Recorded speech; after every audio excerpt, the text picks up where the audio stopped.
Кога мравките спорадично шетаат наоколу во потрага за храна, тие може да патуваат до 200 метри од нивното гнездо. За да не се изгубат, повеќето мравки оставаат мирисни траги, по кои го мирисаат патот до дома. Исто така тие може да го запомнат патот со помош на позицијата на сонцето. И комбинирајќи ги тие информации, тие го дознаваат на краткиот пат за назад до гнездото. Но во одредени околини овој метод за навигација не е возможен, како на пример за пустинските мравки. Рамните несодржајни подлоги заедно со ветровитите услови во сахарската пустина комплетно го исклучуваат користењето на мирисните траги. Па така мравките се научиле да ги бројат чекорите кои ги поминуваат од гнездото до одредено место. Сега се прашувате како ние го знаеме ова. Па вака, тимни истражувачи обсервирале неколку мравки кои оделе да земат некое парче храна. Кога стигнале, мравките биле собрани и се експериментирало со нив. 25 мравки добиле продолжувачи на нозете, а на други 25 мравки им биле скратени нозете.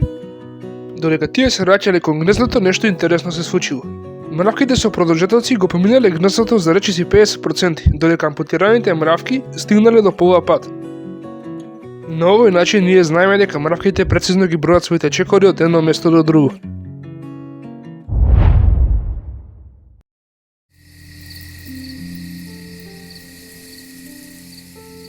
Слонови. Едни од најинтелигентните суштества на планетата. Когнитивните способности им се на исто равниште со други интелигентни животни, како делфини и мајмуни. Навистина се фасцинантни. Слоновите имаат високи нивоа на социјални и алтруистички вештини, што значи дека се мощно загрижени за благосостојбата на другите. Нешто што најдобро го докажува тоа е фактот дека тие имаат скоро човечка жалост кога ќе почине некој слон од нивното стадо. Одејќи до таму што тие дури го покриваат починатиот со гранки, лисја или песок, истовремено станувајќи до телото со денови.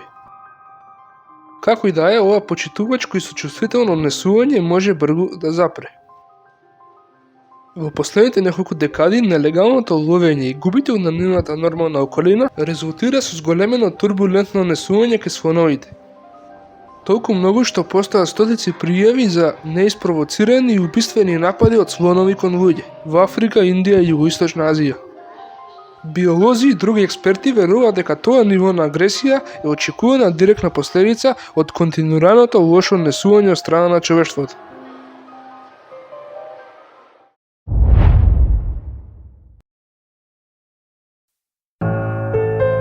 Ова е навистина ретка гледка. Функционален парламент. Колку чудно да звучи, парламент е групната именка што се користи за група на булови. Освен тоа што имаат поглед на уплашен човек, тие имаат и една специфична вештина. Сите 200 и повеќе видови на буф може да го ротираат нивниот врат до 270 степени. А тоа прави буловите луѓето да се единствени суштества што може да го изведат тоа вртење. Разликата е во тоа што кога ние ќе го направиме тоа би умреле. Буловите го преживуваат тој екстремен потек на ротирање затоа што тие имаат 14 цервикални пршлени за разлика од нашите смешни 7.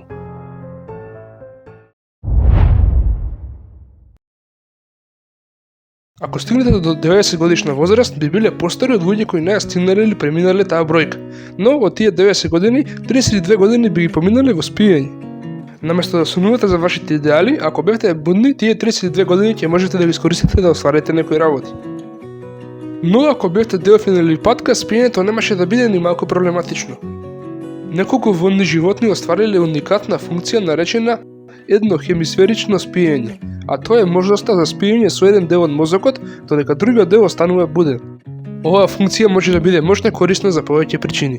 Например, птиците што користат еднохемисферично спиење, тие буквално спијат со едно отворено око, што им овозможува константен надзор за одбрана од предатори.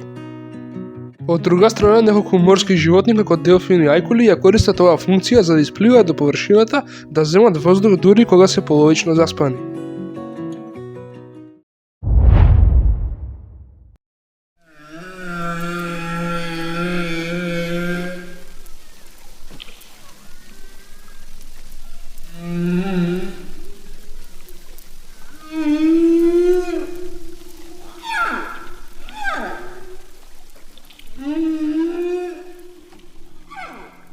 Машките грбави китови преку 24 часа можат континуирано да испуштаат истата 10-минутна мелодија. Па така тоа што го слушнавте би можело да биде најголемата хит песна на морскиот пазар.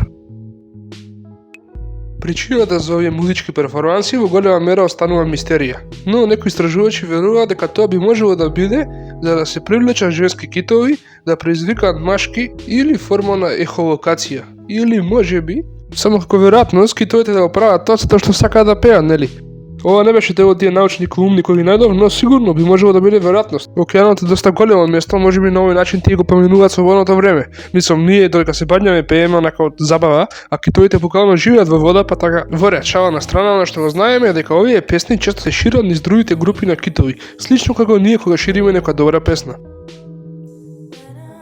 Почнува со локализирана група на китови која ќе изнесе уникатна мелодија и после скоро 2 месеци време песната е стигната до неколку разни видови на китови ширум Пацификот.